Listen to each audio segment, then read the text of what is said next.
Hello again. Now, a herd of elephants is being flown from a Kent zoo in what will be a world first to start a new life in the wilds of Africa. The group of 13, including 3 babies, will be transported more than 4,000 miles on a Boeing 747, nicknamed, of course, a Dumbo jet, to plains in Kenya. Well, the elephants, which weigh more than 25 tonnes in total, have been living at Howlett's Wild Animal Park near Canterbury, which is part of the Aspinall Foundation. And it's a great pleasure to say that Damian Aspinall, chairman of that foundation, is here with us now. And, well, first of all, why? Why are you sending them back to Africa? Well, the answer to that question is to ask you a question. If you love elephants, why wouldn't you want to try and rewild them? And if you love elephants, there can be no understanding that they belong in captivity. And elephants haven't done well in captivity. So I think as their custodians, I owe it to them to try and find a way to rewild them. And I can think of nothing more beautiful to see this herd of elephants roaming around, smashing down trees and meeting other wild elephants. How prepared are they going to be for that? Because, you know, a great number have been born here, so they don't know what Kenya's like. They've not sort of had this huge expanse of territory. I mean, elephants track, you know, up to hundreds of miles, don't they? They do. I mean, we've rewilded over 300 animals, and the amazing thing is we always underestimate wildlife. And yes, there'll be a process to get them rewilded, but I'm very, very confident that we will do it because we've done it with so many other animals and so many other species. And we've just got to use common sense. You've done it with gorillas, and, yep. and anybody who's seen you being reunited with a gorilla that you helped bring up, and that was Quimby. There was a problem, though, wasn't there? Because not all the gorillas survived. There were claims that, frankly, having been brought up in captivity, they were never going to be able to live in the wild. Is that an argument that stands? Look, rewilding any animal is probably the most difficult thing we do, and you have to look at these projects on a whole. So if you looked at the 70, 80 gorillas that we've rewilded, they have a 94% survival rate. So from that point of view, it's an astounding success. Have there been moments which haven't gone well? Of course, and mistakes are made, but you have to learn from those mistakes and you have to move on. And you have to be courageous with these things. Otherwise, these animals are stuck behind bars for the rest of their life, and their progeny are stuck behind bars for the rest of their life. And I just think the time has come for us to reevaluate this. And have we been doing the right thing by engaging these animals and enslaving these animals for human entertainment?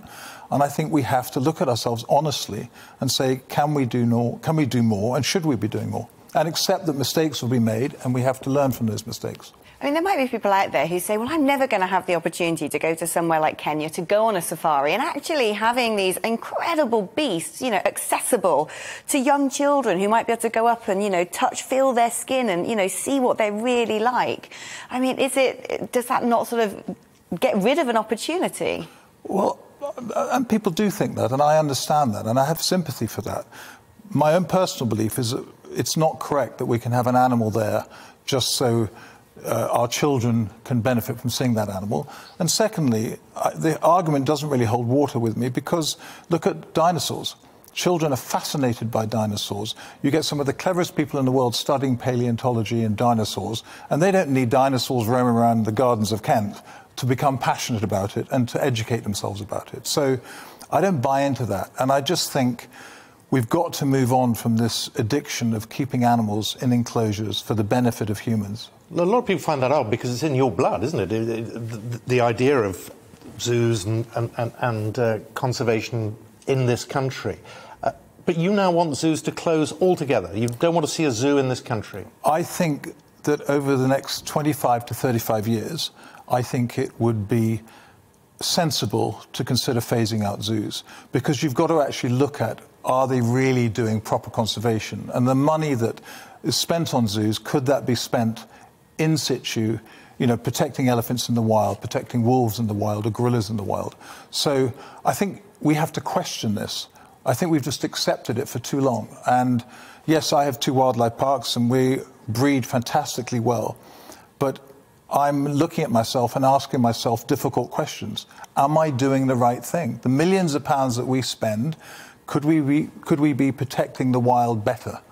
And you can't be afraid in life to ask yourself these questions. Otherwise, how do we get better? we can't just accept the norm. So we have to look at ourselves and honestly say, is this the best way? And I don't think we've done that, and I think we need to do that. It's about where they belong. It's about where they belong. And again, a lot of people say, oh, well, they'll all die. Well, that's possible, but I don't believe it to be true. I mean, if you look at our record, our survival rates are fantastic. So it's easy to write animals off, and I think we have to do everything we can to try and find ways to get them home. And if we can't get them home, then we should phase them out of zoos over the next 25 or 30 years. It's really good of you to talk to us about it, and I wish you well. Thank you. Keep us updated. I'd love to know. I mean, are you going to be able to sort of track them? Are they going to stay together as a herd? They will stay together as a herd. They will be tracked. We've got so many vets looking after them. The whole process is being checked and double-checked. Yeah. And, you know, we will do everything we can to mitigate any risk for them. Yeah, we'd love updates. Yeah, we will let give us you know updates. how they're getting on over there. We will give you updates. Thank you so much. To see you. Thank you very much for your time. Thank you.